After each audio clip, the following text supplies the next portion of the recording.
فلا أقسم بمواقع النجوم وإنه لقسم لو تعلمون عظيم إنه لقرآن كريم في كتاب مكنون لا يمسه إلا المطهرون تنزيل من رب العالمين.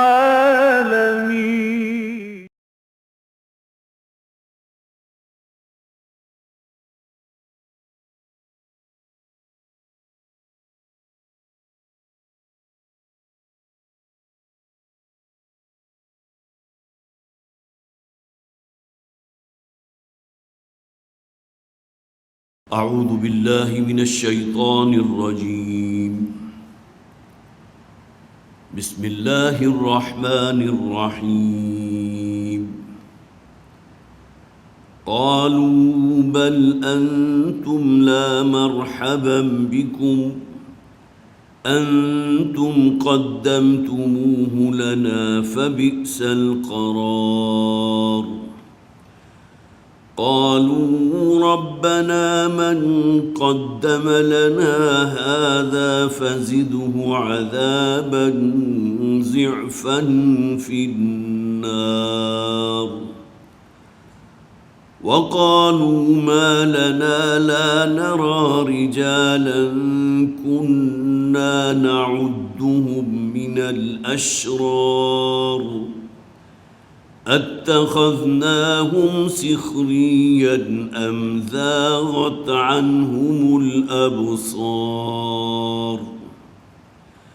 إن ذلك لحق تخاصم أهل النار. قل إنما أنا منذر وما من إله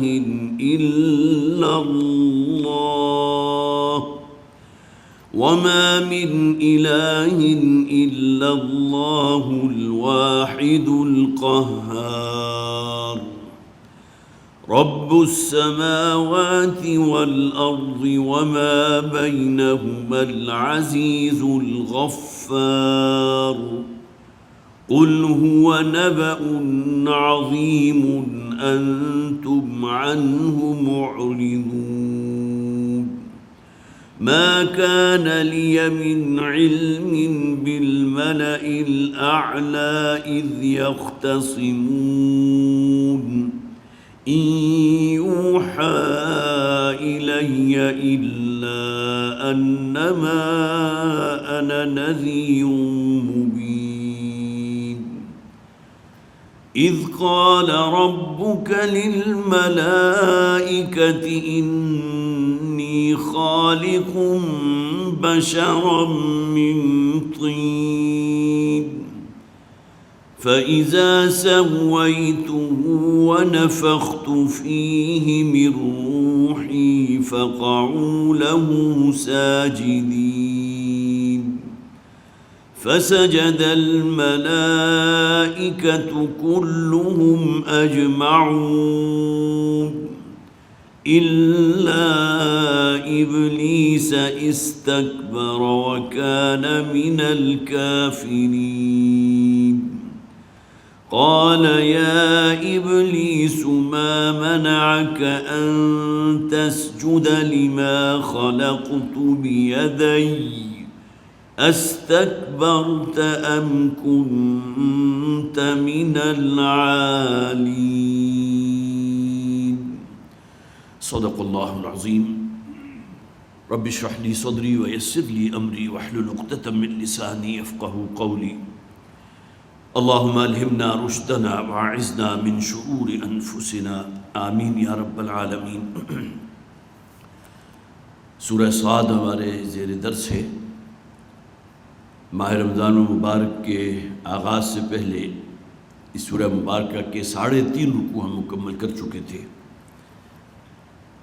چوتھا رکوع اور اس کا نصف آخر، اور اس کے بعد اس سورہ مبارکہ کا آخری رکوع ہے کہ جو انشاءاللہ آج ہمارے زیر مطالعہ آئے گا۔ صرف ذہن میں تازہ کر لیجئے کہ مکی اور مدنی صورتوں کی جو تقسیم، جس کا بارہا میں نے آپ کے سامنے ذکر کیا، اس حوالے سے اس وقت ہم 5ویں گروپ پر ہیں۔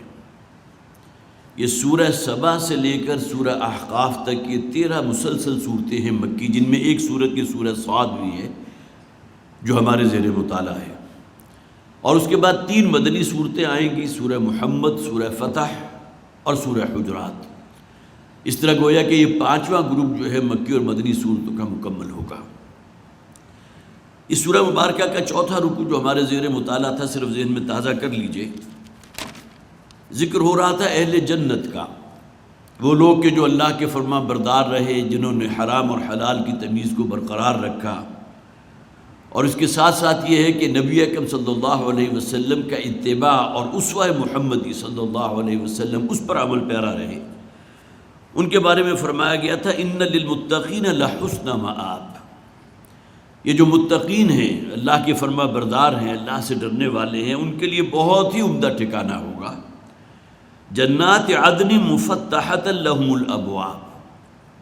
وہ باغات ہوں گے کہ جن کے دروازے ان کے لیے کھلے ہوں گے۔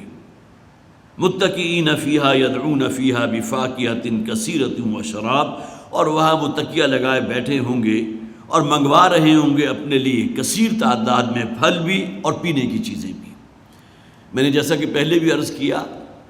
کہ قرآن حکیم جو ہے انسانی ذہن اور ان الفاظ کے قریب تر ہو کر بات کرتا ہے جو ہماری سمجھ میں آ سکے۔ آج کے دور میں بھی انسان جو سب سے آگے کا کوئی تصور کر سکتا ہے تو جس میں بہت ہی آدمی مطمئن ہو، بہت شادہ و فرحاں ہو، ریلیکسڈ ہو، جس میں باغات ہیں، ایک فطرت کے ساتھ ہے، قدرت کے ساتھ بھی اس کا ایک تعلق ہے، پھر یہ کہ ہر نوع کے پھل اس کے پاس موجود ہیں، جس کی خواہش کرے اس کو پیش کر دیے جائیں۔ لیکن یہ کہ جنت کی نعمتوں کے لیے الفاظ تو وہی ہیں جو یہاں ابھی بیان ہوئے اور قرآن حکیم میں بہت سی جگہوں پر بیان ہوئے ہیں، لیکن یہ کہ نبی اکرم صلی اللہ علیہ وسلم نے جو فرمایا تھا کہ جنت کی نعمتیں تو وہ ہیں جو نہ کسی آنکھ نے دیکھی، نہ کسی کان نے سنی، نہ کسی کے قلب و ذہن پر اس کا کوئی ادراک واقع ہو سکتا ہے۔ تو جنت کا معاملہ تو اس حوالے سے اس وقت عالم غیب کی چیزیں ہیں، یہ تو وہاں کی کیفیات کا وہاں پہنچ کر ہی پتہ چلے گا۔ یہی معاملہ جہنم کے عذاب کا بھی ہے، بہت سخت الفاظ قرآن حکیم میں وارد ہوئے، اور ظاہر ہے کہ وہ الفاظ کے جس کو پڑھتے ہوئے یا سنتے ہوئے انسان کانپ اٹھتا ہے کہ جب انسان کی کھالیں جو ہیں وہ جل جائیں گی، بھسم ہو جائیں گی، اللہ تعالیٰ نئی کھالیں انہیں عطا فرما دے گا۔ تو اسی طرح یہاں فرمایا کہ وہاں کثیر تعداد میں پھل بھی ہوں گے اور پھر مشروبات بھی ہوں گے۔ وَعِندَهُمْ قَاصِرَاتُ الطَّرْفِ اَطْرَابٌ، اور ان کے قریب ہی موجود ہوں گی نگاہوں کو جھکائے رکھنے والی حوریں کہ جو ان کے ہم عمر ہوں گی۔ هَذَا مَا تُوعَدُونَ لِيَوْمِ الْحِسَابِ، یہ ہے کہ جس کا وعدہ کیا گیا تھا ان لوگوں سے حساب کتاب کے دن کے حوالے سے، کہ ایک دن آئے گا جب کہ تمہیں اپنی دنیا کی زندگی کے ایک ایک عمل کا بھرپور اجر یا سزا کی شکل میں یا جزا کی شکل میں مل کر رہے گا۔ اور اس کے بعد پھر ذکر تھا جہنم کا، ان للطاغین لشر مآب، صرف ترجمہ میں کر رہا ہوں، اس پر تفصیل سے گفتگو کر چکے ہیں۔ جو سرکش ہیں، اللہ کے باغی ہیں، جو گناہ گار ہیں، فاسق و فاجر ہیں، ان کا ٹھکانہ بہت ہی برا ہے۔ جہنم یصلونھا فبئس المہاد، وہ جہنم ہے کہ جس میں انہیں جھونک دیا جائے گا، اور وہ بہت ہی بری جگہ ہے۔ وہاں ہم نے کیا پڑھا تھا کہ بہترین جگہ ہے اہل جنت کے لیے کہ جو متقین ہیں، ھذا فلیذوقوہ حمیم وغساق، یہ معاملہ جہنم کا ہے، اب انہیں چکھایا جائے گا مزہ کھولتے ہوئے پانی کا، اور اس پیپ کا کہ جو انتہائی متعفن ہوگی، جس کے لیے میں نے آپ کو یاد ہوگا مسند احمد کی ایک روایت بھی سنائی تھی کہ نبی اکرم صلی اللہ علیہ وسلم نے ارشاد فرمایا کہ اگر غساق کا ایک ڈول بھی جو ہے وہ زمین پر بہا دیا جائے تو یہاں کسی سانس لینے والے کا سانس لینا ممکن نہ رہے، اس درجے تعفن اس کے اندر ہوگا۔ ظاہر ہے کہ اس کا تصور ہم اب اس دنیا میں تو نہیں کر سکتے، لیکن بہرحال قرآن حکیم جو کہا، جیسا کہ آج بھی آ جائے گا، قال فالحق والحق اقول، اللہ تعالیٰ فرماتے ہیں حق یہی ہے، سچ یہی ہے، جو قرآن حکیم میں بیان کیا گیا اس میں کوئی مبالغہ نہیں ہے، اور میں ہمیشہ وہی بات کرتا ہوں کہ جو سچ ہوتی ہے، حق ہوتی ہے۔ تو جو باتیں بھی یہاں کہی گئی ہیں جہنم کے حوالے سے، اس میں بھی گویا کہ کہیں کوئی مبالغہ نہیں ہے، یہ بالکل اسی طرح حق ہوگا۔ اب آئیے ان آیات کی طرف جو آج ہمیں پڑھنی ہے. قالوا ربنا من قدم لنا ھذا، یہ اہل جہنم کہیں گے اے پروردگار جن لوگوں نے ہماری پیشوائی کی تھی یہاں تک پہنچانے میں، جن کو فالو کرتے رہے ہم دنیا کی زندگی میں، جو ہمارے پیشوا تھے، جن کے لیے ہم نے نعرے لگائے، جن کے لیے جلوس نکالے، اور جن کے ہر جو ہے اشارے کے اوپر ہم جو اکٹ مرنے کو تیار تھے، ان کے لیے اپنی جانوں کا نذرانہ پیش کرنے کو تیار تھے. یہ کون تھے؟ ابو جہل تھے، عتبہ تھا، ولید تھا، یہ بڑے بڑے رؤوسا تھے جو مکہ کے رہنے والے تھے. تو کہیں گے کہ جنہوں نے ہماری پیشوائی کی ہے ہمیں اس انجام تک پہنچانے کی، فَزِدْهُ عَذَابًا ضِعْفًا فِي النَّارِ، تو ان کو تو جہنم کا عذاب دگنا چکھا. اب یہ گویا کہ ان لوگوں کا دعویٰ ہے کہ جو فالوورز ہیں، جو پیچھے چلنے والے ہیں، اور جو آگے آگے پیشوائی کرنے والے ہیں، جو ان کی رہنمائی کرتے ہوئے، جیسا کہ فرعون کے لیے آیا نا کہ فرعون جو ہے اپنے آل فرعون کے ساتھ جو ہے وہ ان کو لیڈ کرتا ہوا جہنم میں جھونک دیا جائے گا. یہی معاملہ ان لوگوں کا ہوگا کہ جو فالو کرتے رہے ان کو، کہ جو اصلاً گویا کہ بہت بڑے باغی تھے، بڑے سرکش تھے اللہ کے، لیکن یہ کہ اللہ تعالیٰ کی طرف سے، جیسا کہ سورہ ہم نے پہلے بھی ایک جگہ پڑھا بھی تھا، میں بلکہ اس کو خاص طور پر نوٹ کر کے لایا تھا، سورہ اعراف کی آیت نمبر 38 ہے.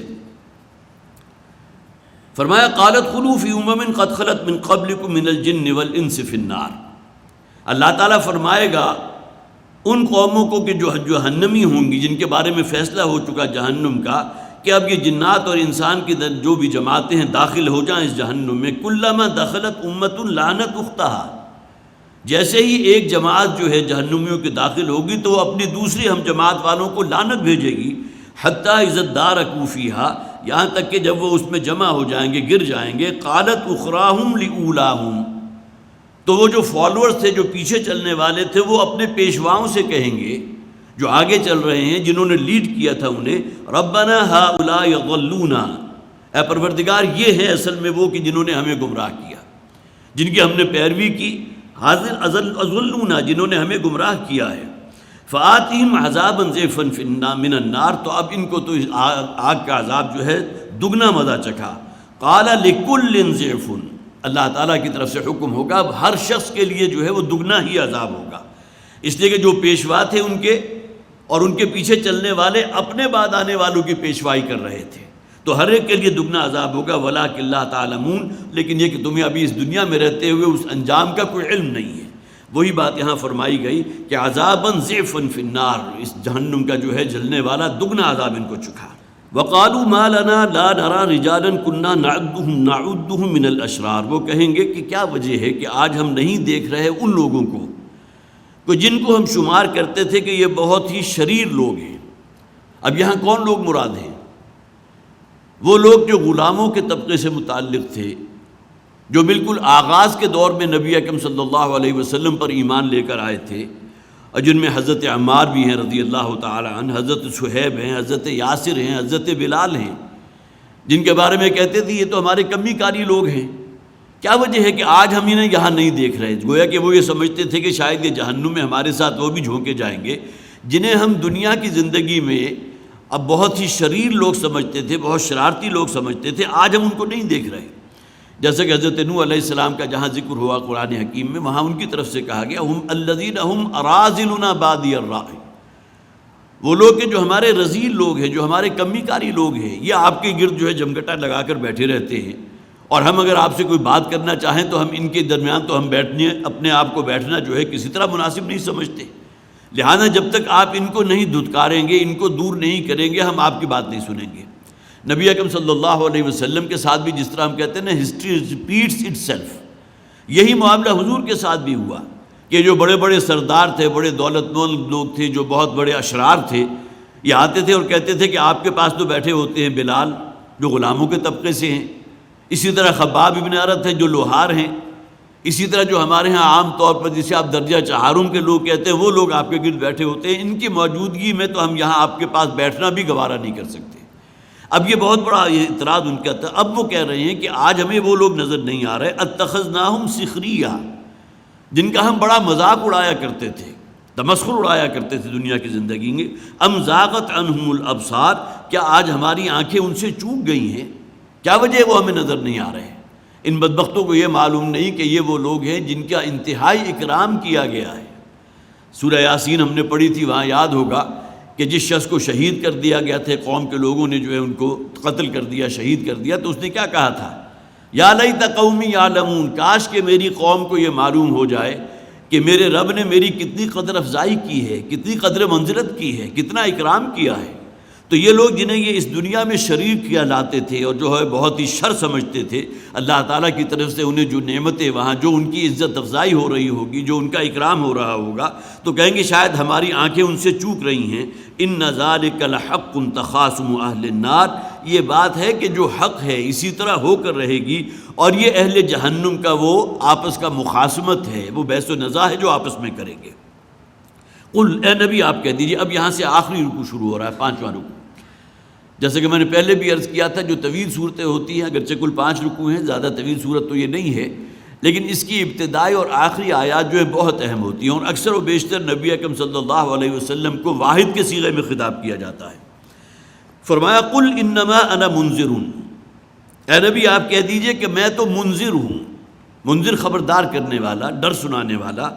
وما من الہ الا اللہ الواحد القہار، اور نہیں ہے کوئی الہ سوائے ایک اللہ کے، الواحد، وہ اکیلا ہے، وہ یکتا ہے، وہ یونیک ہے، القہار، جو بہت ہی قہر والا ہے، بہت اختیار والا ہے، بڑی جبروت والا ہے۔ رب السماوات والارض وما بینہما العزیز الغفار، جو رب ہے زمین اور آسمان کا اور جو کچھ اس کے درمیان ہے، العزیز بھی ہے، الغفار بھی ہے۔ نبی اکرم صلی اللہ علیہ وسلم کے لیے انذار اور تبشیر یہ دونوں ہی کام آپ کے ذمے تھے۔ آپ منذر تھے، خبردار کرنے والے، ڈر سنانے والے، اور خوشخبری دینے والے بھی اہل جنت کو، جو متقین ہیں، جو اللہ کے فرما بردار ہیں۔ قل انما انا منذر، آپ تو کہہ دیجئے میں منذر ہوں۔ یہاں تو نہیں کہا گیا، لیکن یہ کہ بہت سے مقامات پر یہ بھی کہا گیا نا، هل كنت الا بشر رسولا، میں بشر ہوں، میں انسان ہوں۔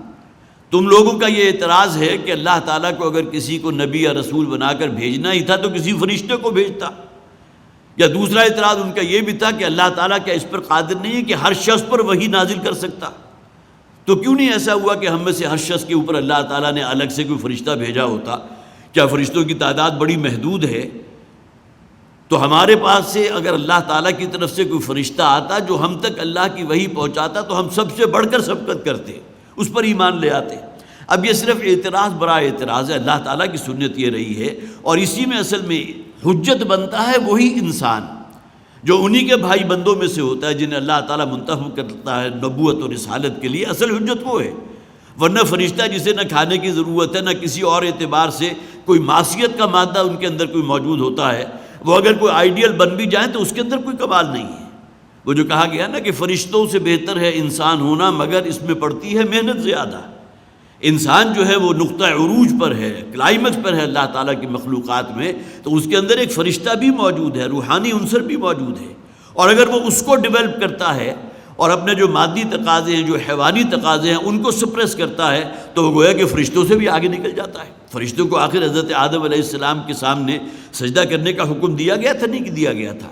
سورہ 7 کے اندر اب یہ آخری مرتبہ وہ جو حضرت آدم کی جو تخلیق کا معاملہ، اس میں ابلیس کا جو کردار تھا، اب سورہ 7 میں آخری مرتبہ یہ جو ہے انہی الفاظ کے اندر آخری رکوع میں ہم وہ الفاظ بھی پڑھیں گے۔ قل انما انا منذر، اے نبی آپ کہہ دیجئے کہ میں تو منذر ہوں، خبردار کرنے والا۔ وما من الہ الا اللہ الواحد القہار، اور نہیں ہے کوئی الہ اور حاکم سوائے ایک اللہ کے جو الواحد ہے، القہار ہے۔ رب السماوات والارض وما بینہما العزیز الغفار، جو رب ہے زمین و آسمان کا اور جو کچھ اس کے مابین ہے، العزیز ہے، الغفار ہے۔ دیکھیے دو جو صفات آئی ہیں اللہ کی ان دو آیات میں، الواحد القہار، العزیز الغفار، توحید اور اس کے ساتھ اللہ کا کنٹرول ہر شے پر، کوئی شے بھی، ما اصاب من مصیبت الا باذن اللہ، اللہ کے حکم کے بغیر، اللہ کی اجازت کے بغیر کوئی شے واقع نہیں ہو سکتی۔ اور دوسری طرف جہاں فرمایا گیا العزیز الغفار ہے، زمین و آسمان اس کی پیدا کرنے والا بھی وہی ذات ہے، اور وہ زبردست بھی ہے اور گناہوں کا معاف فرما دینے والا بھی ہے۔ قل هو نبأ عظیم، اے نبی کہہ دیجئے کہ یہ ایک بہت بڑی خبر ہے، بہت بڑی خبر ہے۔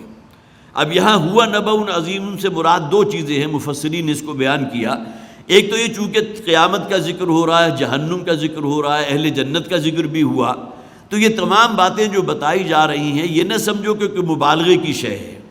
بلکہ یہ حق ہے، یہ سچ ہے، یہ اسی طرح ہو کر رہے گا۔ ہوا نبأ عظیم، اور یہ بہت بڑی خبر ہے۔ یہ دنیا کی زندگی تو عارضی ہے، 50 60 70 80 برس گزر ہی جائیں گے۔ اصل زندگی یا اصل حقیقت تو مرنے کے بعد شروع ہوگی نا، وہ اخروی زندگی جس کا کوئی اینڈ نہیں ہے۔ تو ہوا نبأ عظیم، وہ بہت بڑی خبر ہے، بہت بڑی بات ہے۔ اور دوسری شے جو یہاں مراد لی گئی وہ قیامت ہے، اور اس کی دلیل کیا ہے؟ جو 30ویں پیارے کا جو آغاز ہوتا ہے، عما یتساءلون عن النبأ العظیم الذی هم فیہ مختلفون، یہ لوگ جو آپس میں چہمگوئیاں کر رہے ہیں، ایک دوسرے سے سوال کر رہے ہیں اس بڑی خبر کے بارے میں، اور وہاں بڑی خبر سے مراد وہ قیامت ہے کہ نبی اکرم صلی اللہ علیہ وسلم نے آ کر جو خبر دی تھی کہ مرنے کے بعد تمہیں اٹھایا جائے گا اور ایک سور پھونکا جائے گا، سب انسانوں کو زندہ کر لیا جائے گا، وہ یوم القیامہ ہوگا۔ اس سے پہلے الساعہ ہوگی، اور الساعہ وہ ہے کہ جس میں اس کائنات کی بساط کو لپیٹ دیا جائے گا۔ یہ بھی ہم پڑھ چکے قرآن حکیم میں مکی صورتوں میں، یوم نطوی السماء کطی السجل للکتب، جس دن اللہ تعالیٰ اس کائنات کی بساط کو لپیٹ دے گا جس طرح تم اپنے کتابوں کے تمہاروں کو لپیٹ دیتے ہو۔ تو وہ الساعہ ہے، اور اس کے بعد پھر قیامہ ہے کہ جب کہ لوگوں کو کھڑا کیا جائے گا ان کے رب کے حضور۔ تو قل ہوا نبأ عظیم، اے نبی ان سے کہہ دیجئے کہ وہ خبر بہت بڑی ہے، ایک بہت بڑا ایونٹ آنے والا ہے، ایک بہت بڑا معاملہ ہونے والا ہے۔ انتم عنہ معرضون، اور تم اس سے اعراض کر رہے ہو، تم اسے سنجیدگی سے لینے کو تیار نہیں ہو، اسے سیریسلی نہیں لے رہے، حالانکہ اصل معاملہ جو ہے تمہاری بقا کا یا تمہاری خیر کا وہ تو اسی میں ہے کہ اپنے مرنے کے بعد کی زندگی کی فکر کرو، وہاں کے لیے کوئی کرنسی آگے بھیجو، وہاں تمہارے نیک اعمال ہیں، اچھے اخلاق ہیں جو تمہارے کام آئیں گے، لیکن تم اسی دنیا کی جو ہے زلف گراگیر کے اسیر ہو، اور یہی سمجھتے ہو کہ شاید جو کچھ بھی ہے ان ہی الا حیاتنا الدنیا نموت ونحیا وما یہلکنا الا الدہر، یہ جو کچھ ہے دنیا کی زندگی ہے، ہم خود ہی پیدا ہوتے ہیں، خود ہی مرتے ہیں، اور بالکل یہ کہ ہمارے اوپر اگر موت آتی ہے تو یہ کوئی گردش فلک ہے جس کی وجہ سے ہم مر جاتے ہیں، اپنی حیات طبیعی جو ہے اس کو پورا کر کے رخصت ہو جاتے ہیں۔ یہ انسان کی سوچ ہے، وہ یہ سمجھتے ہیں جو کچھ بھی ہے اسی کو ہم مادیت کہتے ہیں، اسی کو ہم یہ کہتے ہیں کہ دہریت یہی ہے، دہر زمانے کو کہتے ہیں، جو کچھ ہے یہ زمانہ ہے، اس کے بعد کی زندگی کے ہم قائل نہیں ہیں۔ ان نظن الا ظنا، کوئی ظن کے درجے میں، کوئی خیال، کوئی وہم اور گمان کے درجے میں تو یہ بات ہمیں کچھ جو ہے کچھ اپیل کرتی ہے کہ شاید مرنے کے بعد کی زندگی ہوگی، لیکن ہمارا یقین اس پر نہیں ہے۔ تو فرمایا انتم عنہ معرضون، اس قیامت کے ذکر سے تم اعراض کر رہے ہو، اس سے تم جو ہے گویا کہ اسے سیریس نہیں لے رہے۔ اگر انسان کو یقین ہو کہ اصل زندگی مرنے کے بعد کی ہے تو اس کی زندگی کا نقشہ وہ نہیں ہوگا جو آج انسانوں کا نظر آ رہا ہے۔ ما کان لی من علم بالملأ الاعلی اذ یختصمون، اور میرے پاس تو کوئی علم نہیں ہے ان باتوں کا جو فرشتے آپس میں بحث کر رہے تھے ملأ اعلیٰ میں۔ ملأ اعلیٰ سے مراد فرشتوں کی وہ محفل جو اوپر ہے، جو ہماری نگاہوں سے اوجھل ہے۔ یہاں بھی دو چیزیں مراد لی گئی ہیں، ایک تو یہ کہ احکام الہی اللہ تعالیٰ کی طرف سے جو بھیجے جاتے ہیں، جن کی تنفیذ مطلوب ہوتی ہے، تو فرشتے بڑی سبقت کرتے ہیں ان احکامات کو اخذ کرنے میں، کہ گویا کہ اللہ تعالیٰ کے حکم کے منتظر رہتے ہیں۔ جیسا کہ نبی اکرم صلی اللہ علیہ وسلم نے فرمایا کہ حضرت اسرافیل علیہ السلام جو ہیں وہ سور کو اپنے منہ کے قریب رکھے ہوئے منتظر ہیں اذن الہی کے، اللہ کے حکم کے، کہ کب اللہ کا حکم ہو اور اس سور میں پھونک مار دے اور اس کے نتیجے میں وہ قیامت برپا ہو جائے۔ گویا کہ فرشتے جو ہیں جن جن کاموں کے لیے معمور کیے گئے، جن جن کاموں کی تفویض کے لیے انہیں مقرر کیا گیا ہے، وہ ایک دوسرے سے سبقت لے جا رہے ہیں اور اس میں جو ہے گویا کہ آگے بڑھنے کی کوشش کر رہے ہیں۔ اور دوسرے یہ ہے کہ جب حضرت آدم علیہ السلام کی تخلیق ہو رہی تھی، سورہ بقرہ کا وہ رکوع چوتھا، اس میں حضرت آدم کی جو تخلیق کا معاملہ تھا، وَإِذْ قَالَ رَبُّكَ لِلْمَلَائِكَةِ إِنِّي جَاعِلٌ فِي الْأَرْضِ خَلِيفَةً قَالُوا أَتَجْعَلُ فِيهَا مَن يُفْسِدُ فِيهَا۔ تو وہ جو کہا گیا، جو سورہ 7 میں ہم الفاظ پڑھ رہے تھے کہ فرشتے باہم ایک دوسرے سے بحث کر رہے تھے یا اللہ تعالیٰ کے سامنے یہ کہہ رہے تھے، تو یہاں وہ بات واضح ہو گئی۔ تو فرشتوں نے اللہ سے کہا أَتَجْعَلُ فِيهَا مَن يُفْسِدُ فِيهَا، کہ کیا تو زمین میں ایک ایسی مخلوق جو ہے وہ تخلیق کرنے چلا ہے جو دنگا اور فساد کرے گی، اور پھر یہ کہ ایک دوسرے کا خون بہائے گی۔ وَنَحْنُ نُسَبِّحُ بِحَمْدِكَ وَنُقَدِّسُ لَكَ، اور اے پروردگار ہم موجود ہیں تیری حمد کے لیے، تیری صلاح کے لیے، تیری تقدیس کے لیے۔ قال انی اعلم ما لا تعلمون، اس پر اللہ تعالیٰ نے فرمایا جو علم مجھے ہے وہ تمہیں نہیں، جو میں جانتا وہ تم نہیں جانتے۔ یہاں یہ ہے کہ جو یہ کہا گیا کہ جو بھی فرشتوں کے درمیان کوئی بحث و نزاع ہو رہی تھی جو اللہ سے کر رہے تھے یا آپس میں کر رہے تھے، مجھے اس کے بارے میں کوئی علم نہیں ہے۔ قرآن حکیم میں تو بیان کر دیا گیا کہ فرشتوں نے یہ ہم نہیں کہہ سکتے کہ فرشتوں نے اعتراض کیا تھا یا نقطہ اعتراض جو ہے وہ کوئی بلند کیا تھا، لیکن فرشتوں کی طرف سے ایک رائے یہ آئی تھی، اے پروردگار جس انسان کی جو تخلیق کرنے چلا ہے، اور اس کے لیے میں نے عرض کیا تھا کہ شاید ان کے سامنے یہ بات ہو کہ انسانوں سے پہلے جنات کی تخلیق ہو چکی تھی، اور جنات کا معاملہ فرشتے دیکھ چکے تھے، جنات نے جس طرح خون خرابہ کیا ہے، جس طرح گناہوں اور سرکشی اور معصیت میں ایک دوسرے سے آگے بڑھے ہیں اللہ کی سرکشی میں، اور پھر یہ کہ جو معاملات ان کی طرف سے، اس کی بنیاد پر فرشتوں نے یہ کہا ہو کہ آدم بھی وہی کچھ کرے گا جو جنات کرتے رہے اس زمین کے اندر۔ تو گویا کہ ایسی مخلوق کی تخلیق کرنا کہ جو باہم دنگا فساد بھی کرے گی اور ساتھ کے ساتھ جو ہے وہ خون ریزی کا معاملہ بھی ہوگا، جبکہ ہم موجود ہیں تیری حمد و تقدیس کے لیے۔ تو فرمایا ما کان لی من علم،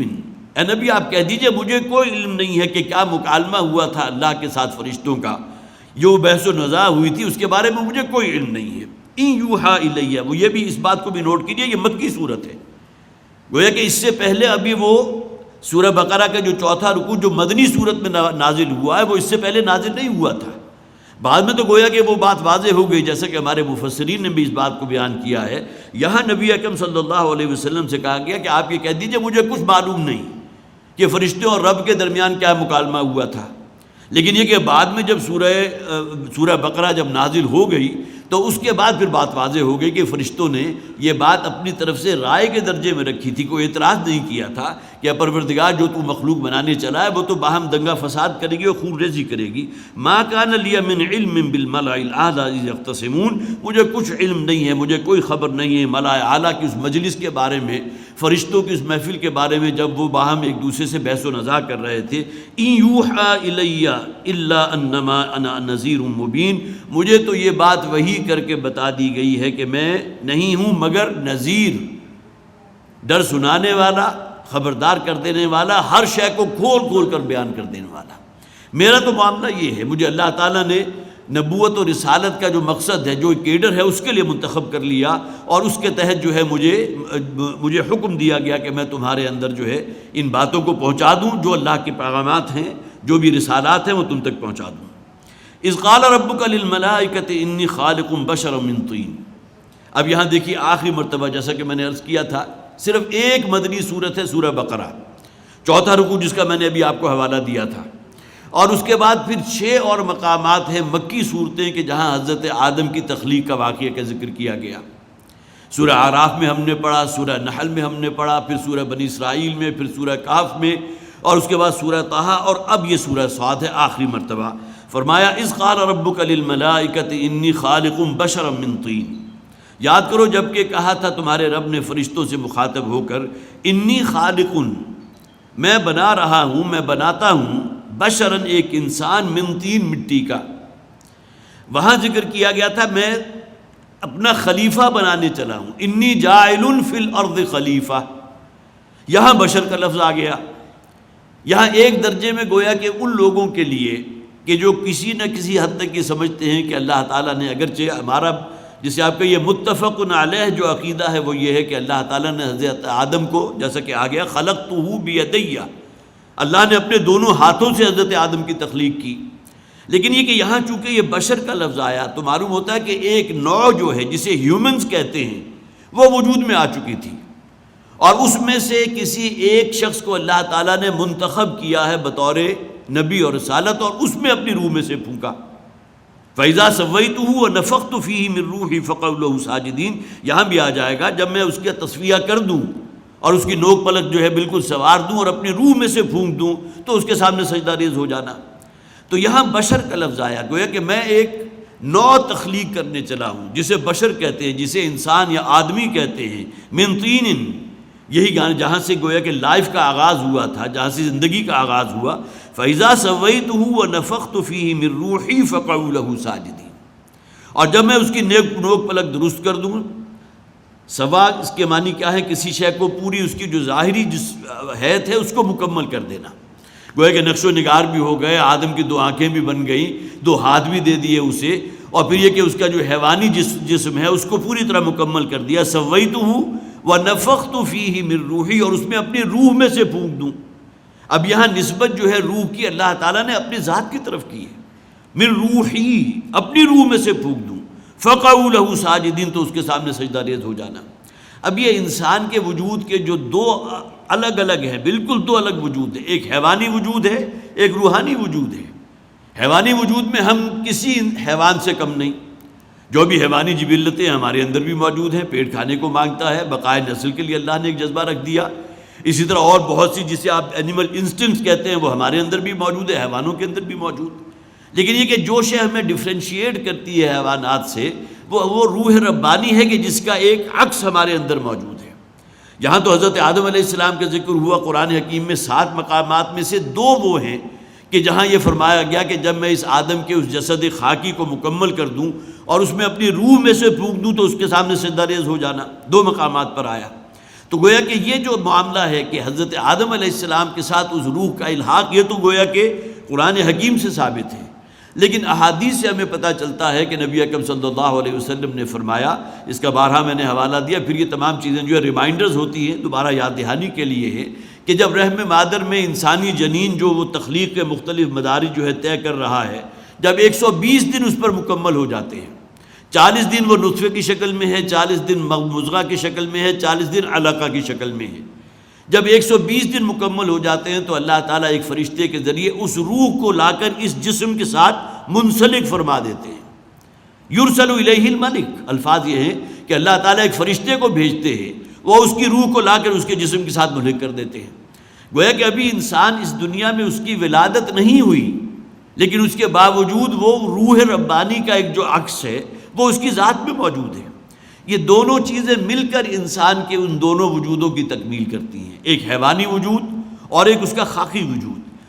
ایک حیوانی اور خاکی وجود اور دوسرا اس کا روحانی وجود۔ فَإِذَا سَوَّيْتُهُ وَنَفَخْتُ فِيهِ مِن رُوحِي فَقَعُوا لَهُ سَاجِدِينَ۔ تو گویا کہ ان دونوں چیزوں کے مرکب کے بعد پھر اللہ تعالیٰ نے حکم دیا حضرت تمام فرشتوں کو کہ حضرت آدم کے سامنے سجدہ ریز ہو جاؤ۔ فَسَجَدَ الْمَلَائِكَةُ كُلُّهُمْ أَجْمَعُونَ، تو تمام فرشتوں نے سجدہ کیا، کلہم، سب نے، اجمعون، سب نے۔ گویا کہ یہ مبالغے کی انتہا ہو سکتی ہے، کوئی ایکسیپشن نہیں تھی۔ فرشتوں کی تعداد کا کوئی علم نبی اکرم صلی اللہ علیہ وسلم کی صرف وہی حدیث کافی ہے اس کے لیے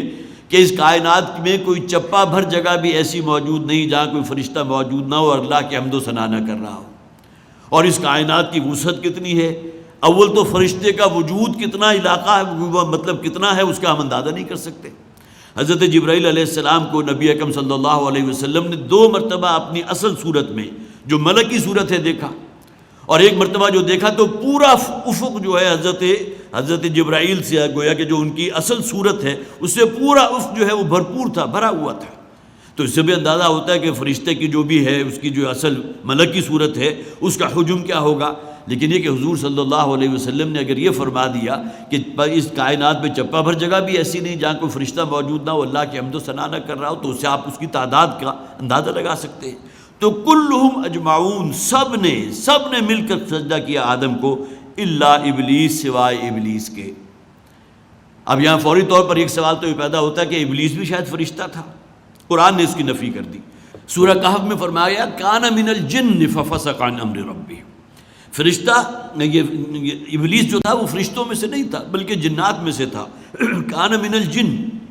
ففسق عن امر ربہ، لہٰذا اس نے اپنے رب کی نافرمانی کی۔ فرشتوں کے بارے میں تو ہم نہیں سوچ سکتے نا، ان کے اندر تو نافرمانی کا کوئی مادہ موجود ہی نہیں ہے۔ لا یعصون اللہ ما امرہم ویفعلون ما یؤمرون، سورہ تحریم میں کہا گیا وہ اپنے رب کے حکم کی نافرمانی کر ہی نہیں سکتے۔ یہ نافرمانی کا مادہ تو ہمارے اندر ہے نا، انسان کے اندر چونکہ وہ حیوانی جبلتیں بھی ہیں اور شیطان بھی اس کے اندر جو ہے جس طرح خون سرایت کیے ہوتا ہے اسی طرح انسان کے اندر مجرد دم خون کی طرح گردش کرتا رہتا ہے، تو ہم معصیت کرتے ہیں، ہم نافرمانی کرتے ہیں۔ جنات کی سرشت کے اندر بھی نافرمانی ہے، جیسے کہ یہ آ بھی گیا جنوں میں سے تھا، اس نے سب سے بڑا گویا کہ جسے آپ کہیے کہ سب سے بڑا ریپرزنٹیٹو تو وہ بن گیا اللہ کی نافرمانی کا،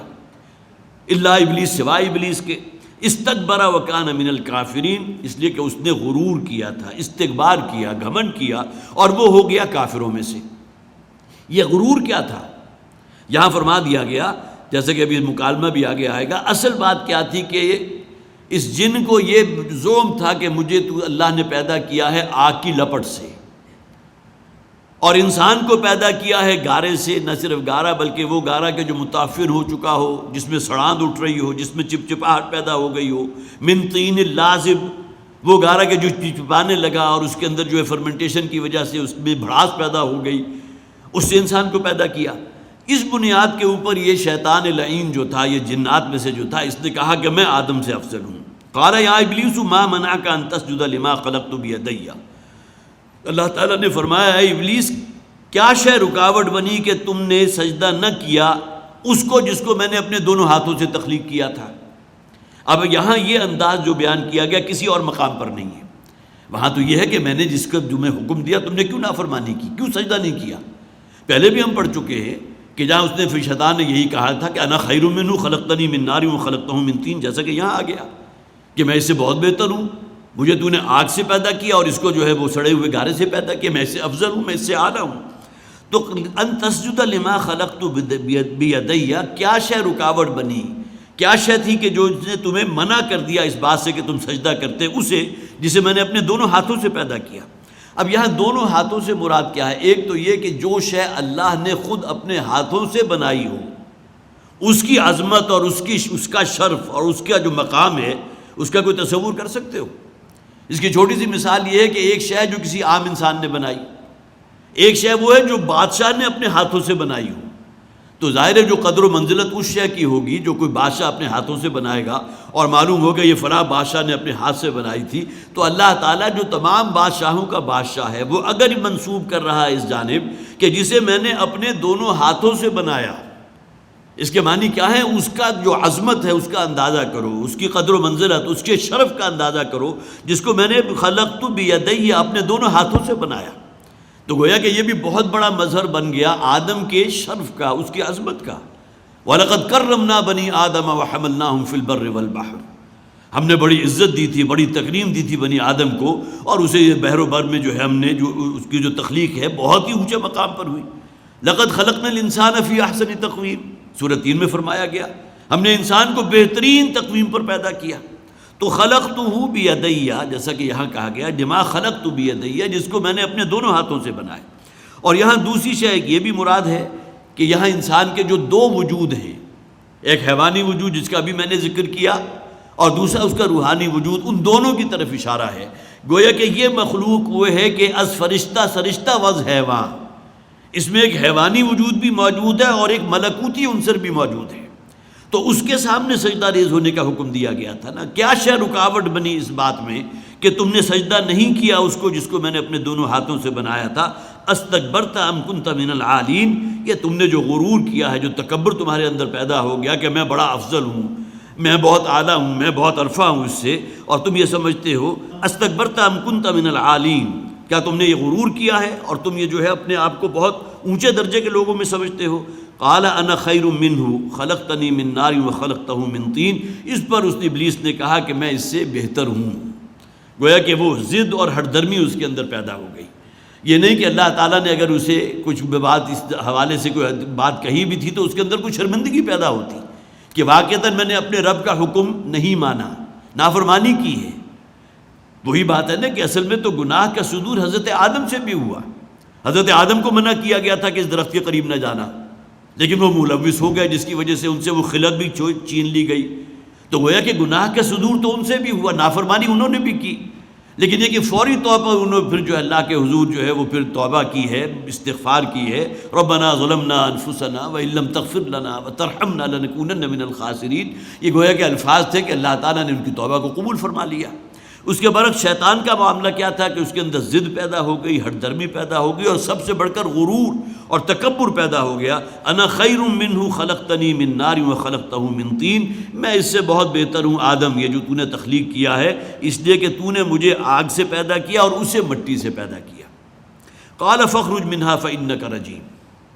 اللہ تعالیٰ نے فرمایا اب نکل جاؤ یہاں سے۔ گویا جو بھی وہ جنت ارضی تھی یا جنت سمائی تھی کہ جہاں جو ہے یہ پورا مکالمہ بھی ہو رہا ہے، حضرت آدم جو ہے وہ ان کی تخلیق بھی ہوئی ہے، پھر ان کو جس جنت میں رکھا گیا، آیا وہ اسی دنیا میں کوئی جنت تھی یا وہ جو جنت جس کا وعدہ کیا گیا وہ تھی؟ بہرحال اس کے بارے میں اختلاف ہے، اب اگر یہ بھی سمجھے کہ اسی دنیا میں تھی تب بھی اس کے اندر کوئی نہیں ہے۔ لیکن کہ بہرحال اگر کہیں وہ آخرت کی جو جنت ہے اس میں رکھا گیا اور اس کے بعد انہیں بھیجا گیا اس دنیا کے اندر، تو اس کے اندر بھی کوئی مبالغہ نہیں ہے، اس کے اندر بھی کوئی ایسی بات نہیں ہے کہ جو قابل قبول نہ ہو۔ قال فاخرج منها فإنك رجيم، اب نکل جاؤ یہاں سے، فإنك رجيم، اب تم مردود ہو، راندہ درگاہ ہو چکے ہو، وإن عليك لعنتي إلى يوم الدين، اب تمہارے اوپر رہے گی میری لعنت، مسلط رہے گی، تمہارا گھیراؤ کیے رہے گی میری طرف سے لعنت، إلى يوم الدين، وہ جزا و سزا کے دن تک۔ اس فرشتے، اس ابلیس نے یہ بھی تو مہلت طلب کی تھی نا اللہ تعالیٰ سے کہ پروردگار مجھے قیامت تک کی زندگی عطا فرما دے، اور پھر تو دیکھے گا اب جو حسد پیدا ہوا، دیکھیں تکبر کی وجہ سے حسد پیدا ہوا کہ تمام فرشتوں کو سجدہ ریز کر دیا آدم کے سامنے، اس ابلیس لعین نے سجدہ نہیں کیا تکبر کی بنیاد پر۔ اب جو حاسدانہ جذبات اس کے اندر پیدا ہوئے ہیں، جس کی وجہ سے انسانوں کے بارے میں اس نے اب یہ فیصلہ کر لیا اپنے طور پر کہ اب انہیں میں جہنم تک پہنچا کر دم لوں گا، لہذا اس نے اللہ سے مہلت طلب کی کہ پروردگار مجھے جو ہے مہلت دے دے، الی یوم الدین، وہ جو جزا و سزا کے دن تک کی جو ہے مجھے مہلت دے دے۔ اللہ تعالیٰ کی طرف سے کہا گیا، جیسا کہ آگے آ بھی جائے گا، قال رب فانظرنی الی یوم یبعثون، شیطان نے کہا مجھے مہلت دے دے اس دن تک کے لیے جس دن تو تمام انسانوں کو دوبارہ زندہ کرے گا۔ قال فانک من المنظرین، تو اللہ تعالیٰ کی طرف سے کہا گیا کہ اب تمہیں مہلت دے دی گئی، گویا کہ وہ ابلیس لعین جو حضرت آدم کی تخلیق کے وقت موجود تھا وہ قیامت تک زندہ رہے گا۔ اب اس کی ذریت ہے، ذریت سلبی بھی ہے، جو گویا کہ انہی جنات ہی میں سے جو اس کے پیروکار ہیں، اور اسی طرح ذریت معنوی بھی ہے کہ جو سلبی تو نہیں ہے کہ جنات کی نسل میں سے ہوں، ہیں انسانوں کی نسل میں سے، لیکن یہ کہ بہرحال وہی شیطانی اوصاف ان کے اندر موجود ہیں، انہوں نے وہی رستہ پکڑ لیا جو شیطان کا رستہ تھا۔ قال فإنك من المنظرین إلى یوم الوقت المعلوم، اور وہ وقت ہے کہ جو معلوم ہے، لیکن اس وقت کا علم صرف اللہ کے پاس ہے۔ ان اللہ عنده علم الساعہ، یہ قیامت کا علم جو ہے صرف اللہ کے پاس ہے، اللہ کو معلوم ہے کہ قیامت کب ہوگی۔ قال فبعزتك لأغوینهم اجمعین، اس پر اس شیطان نے کہا کہ مجھے تیری عزت کی قسم، دیکھیے اپنے اس کمٹمنٹ کے اندر کس قدر پختہ تھا یہ شخص کہ اس نے کہا مجھے تیری عزت کی قسم ہے، لأغوینهم اجمعین، کہ میں ان سب کو گمراہ کروں گا۔ یہاں تو اجمعین کا لفظ آ گیا، الا عبادک منهم المخلصین، پہلے اس نے کہا کہ سب کو گمراہ کروں گا، ہاں پھر خیال آ گیا کہ کچھ ایسے بندے ہوں گے جو میری دسترس سے اپنے آپ کو بچا لیں گے، گویا کہ میں تو پوری کوشش کروں گا ان پر وار کرنے کی، لیکن یہ کہ وہ اپنے آپ کو محفوظ رکھیں گے۔ جیسا کہ حضور نے بھی فرمایا نا کہ جب بھی کسی شخص کا دل اپنے رب کی یاد سے غافل ہوتا ہے تو شیطان جو ہے دھونکنی کی طرح وسوسہ اندازی شروع کر دیتا ہے، اسے گناہوں کی ترغیب دینے لگتا ہے۔ جس طرح عام طور پر کہا جاتا ہے یہ تنہائی جو ہے انسان کو گناہوں کی طرف لے کر جاتی ہے، اس لیے کہ یا تو تنہائی میں اللہ کا ذکر کرو، اللہ کو یاد کرو، لیکن اگر اللہ کو یاد نہیں کرو گے تو نبی اکرم صلی اللہ علیہ وسلم کے اس قول مبارک کے مطابق شیطان دھونکنی کی طرح جو ہے وسوسہ اندازی شروع کر دے گا، گناہوں کی ترغیب دینا شروع کر دے گا۔ تو فرمایا قال فبعزتک لأغوینهم اجمعین الا عبادک منهم المخلصین، میں سبھی کو گمراہ کروں گا، ہاں محفوظ صرف وہی رہیں گے جو تیرے مخلص بندے ہوں گے، جنہیں تو نے اپنے لیے خالص کر لیا، جو میرے اس وار سے محفوظ رہیں گے، جو گویا کہ ایمان و تقویٰ میں اتنے گہرے ہوں گے کہ وہ میرا تو جو بھی داؤ ہے کہ میں ان پر داہنی طرف سے بھی حملہ کروں، بائیں طرف سے بھی، آگے سے بھی، پیچھے سے بھی، لیکن یہ کہ وہ میرے حملوں سے محفوظ رہیں گے۔ قال فالحق والحق اقول، تو اللہ تعالیٰ نے فرمایا بات یہی ہے، والحق اقول، اور میں بھی حق بات کہتا ہوں، لأملأن جہنم منک وممن تبعک منہم اجمعین، کہ میں لازماً بھر کر رہوں گا جہنم کو تم سے بھی اور جو تمہارے پیروکار ہوں گے، اجمعین، سب کو جہنم میں جھونکوں گا، جو بھی تمہاری پیروی کریں گے۔ منکا سے مراد تو وہ شیطان اور اس کی جو ذریت سلبی ہے، جو اسی کے نقش پا کی پیروی کرنے والے، اس کی اولاد، اس کی نسل میں سے، وہ ممن تبعہ کے اندر انسان شامل ہے۔ انسانوں میں سے بھی کتنے وہ ہیں کہ جو شیطانوں کو بھی پیچھے چھوڑ جاتے ہیں، اپنی شیطنت کے اندر وہ شیطانوں کو بھی کہیں پیچھے چھوڑ جاتے ہیں۔ قل ما اسألکم علیہ من اجر، اے نبی ان سے کہہ دیجئے کہ میں تم سے کوئی اجر طلب نہیں کرتا، دن رات میں نے اپنے آپ کو ہلکان کیا تمہارے پیچھے، ایک ایک کے گھر پر جا کر دستک دی ہے، کوئی موقع اپنے ہاتھ سے نہیں جانے دیا کہ میں اس دعوت توحید کو تم تک نہ پہنچاؤں، لیکن یہ کہ میں نے آج تک تم سے کوئی معاوضہ، کوئی دنیاوی فائدہ، کوئی اجر، کوئی شے تم سے طلب نہیں کی۔ وما انا من المتکلفین، اور نہ ہی میں کوئی بناوٹی کام کر رہا ہوں۔ ہوتا ہے نا انسانوں کے اندر دکھانے کے لیے کوئی شے کر دی جائے، اپنے آپ کو دوسرے سے ارج ٹو ڈومینیٹ، انسان کے اندر ایک جذبہ موجود ہے، دوسرے سے اپنے آپ کو بالا تر ثابت کرنے کے لیے جو ہے کوئی بناوٹی طور پر انسان کوئی شے اختیار کر لے. اور یہ متکلفین سے مراد یہی ہے. حضرت بخاری میں حضرت عبداللہ ابن مسعود رضی اللہ تعالیٰ عنہ سے مروی ایک حدیث بھی موجود ہے جس میں انہوں نے فرمایا اگر تمہیں کسی سوال کا جواب کا علم نہ ہو تو صرف یہ کہہ دیا کرو کہ اللہ بہتر جانتا ہے، اپنی طرف سے کوئی بناوٹی بات نہ کیا کرو. اور یہ معاملہ گویا کہ میرے لیے بھی اور آپ کے لیے، جس کے بارے میں آپ کو یقین ہے کہ فلاں شخص نے اگر سوال مجھ سے کیا ہے اس کا جواب یہ ہے، اور یقین اور اذعان ہے انسان کو، تب تو ٹھیک ہے، ورنہ یہ کہ اللہ بہتر جانتا ہے، اللہ کا علم ہے. انسان بناوٹی طور پر اس میں گویا کہ اگر میں اس کا کوئی جواب نہیں دوں گا تو گویا کہ میں تو نیچے رہ جاؤں گا. یہ اس کے اندر جو تکلف پیدا ہو جاتا ہے جس میں وہ گویا کہ کوئی اس کو دوسروں کو دکھانے کے لیے ایک حد سے آگے بڑھ کر کوئی کام کرتا ہے جس کے لیے بناوٹی کا لفظ جو ہے بہترین استعمال ہوتا ہے. وَمَا أَنَا مِنَ الْمُتَكَلِّفِينَ، تو میں کوئی بناوٹی کام نہیں کر رہا تمہارے لیے، صرف دکھانے کے لیے میں نہیں کہہ رہا کہ میں اللہ کا رسول ہوں، اللہ کا نبی ہوں، بلکہ یہ حقیقت ہے کہ ایک فرشتہ آتا ہے مجھ تک اللہ کا پیغام پہنچاتا ہے. إِنْ هُوَ إِلَّا ذِكْرٌ لِّلْعَالَمِينَ، یقیناً یہ قرآن جو ہے یہ ذکر ہے تمام جہان والوں کے لیے. وَلَتَعْلَمُنَّ نَبَأَهُ بَعْدَ حِينٍ، اور ان قریب معلوم ہو جائے گا تم سب لوگوں کو کچھ ہی عرصے کے بعد ان بدبختوں کے انجام کا بھی پتہ چل جائے گا، اس دنیا میں ان کے ساتھ کیا ہونے والا ہے. یہ مکی صورت ہے، زیادہ سے زیادہ میرے خیال ہے 8 یا 10 برس بیتے ہوں گے نبی اکرم صلی اللہ علیہ وسلم فاتح کی حیثیت سے مکہ میں داخل ہوئے. تو جو ذلت و رسوائی ان لوگوں کی ہوئی کہ جسے نکالا تھا یہاں سے یا مجبور کر دیا تھا ہجرت کرنے کے لیے، اب وہی جو ہے فاتح کی حیثیت سے مکے میں داخل ہو رہے ہیں. اور پھر یہ کہ بہرحال جو انجام ان کا آخرت میں ہونے والا ہے وہ بھی کوئی زیادہ دور نہیں ہے. اس دنیا میں آنکھ جیسے ہی بند ہوگی تو عالم برزخ میں اس کی ریفلیکشن شروع ہو چکی ہوں گی. وہ جہنم کی لپٹ، جیسا کہ حضور نے فرمایا کہ انسان کی قبر جو ہے جہنم کے گڑھوں میں سے ایک گڑھے کی شکل بھی اختیار کر لیتی ہے. حضرات یہاں یہ سورہ مبارکہ ختم ہوئی اور میرا یہی تھا کہ آج انشاءاللہ ہم اس کی تکمیل کر لیں گے. اگرچہ آواز کی وجہ سے مجھے بہت ہی کنفیوژن رہا ہے، مجھے سمجھ میں نہیں آ رہا کہ کیا اس میں تبدیلی ہوئی. بہرحال جو کچھ بھی ہوا اللہ تعالیٰ سے دعا ہے کہ اللہ تعالیٰ قرآن حکیم کو سمجھنے کی، اس پر عمل کرنے کی توفیق عطا فرمائے. اور دورہ ترجمہ قرآن جو حضرات بھی اس میں شریک رہے ہیں، بہت سے حضرات میں دیکھ رہا ہوں اس میں بھی آتے رہے. تو رمضان تو گزر گیا، لیکن یہ کہ ان برکتوں اور سعادتوں کو ہمیں پوری طرح اپنے جسے گرفت میں رکھنا چاہیے. قرآن حکیم کے ساتھ ہمارا تعلق جو پیدا ہوا اس ماہ رمضان میں، اس پر بھی ہمارا عمل رہنا چاہیے مستقلاً. یہ نہیں کہ صرف ایک ہی مہینہ تھا کہ جو ہم نے گزار لیا اور اس کے بعد اگلا پورا سال جو ہے اس سے بے اعتنائی کا معاملہ ہو. اور اسی طرح روزے میں جو تقویٰ ہے اس کے اوپر بھی اللہ تعالیٰ جو ہے ہمیں ہمت دے کہ جو فیصلے یا جو بھی ہم پورے اہتمام کے ساتھ تقویٰ پر کاربند رہیں. اللہ تعالیٰ بقیہ زندگی ہماری اور جو بقیہ سال ہیں آنے والے رمضان تک کے لیے بقیہ مہینے، ان میں بھی ہمیں اس پر قائم رکھے. بارک اللہ لی ولکم فی القرآن العظیم ونفعنی وإیاکم بالآیات والذکر الحکیم.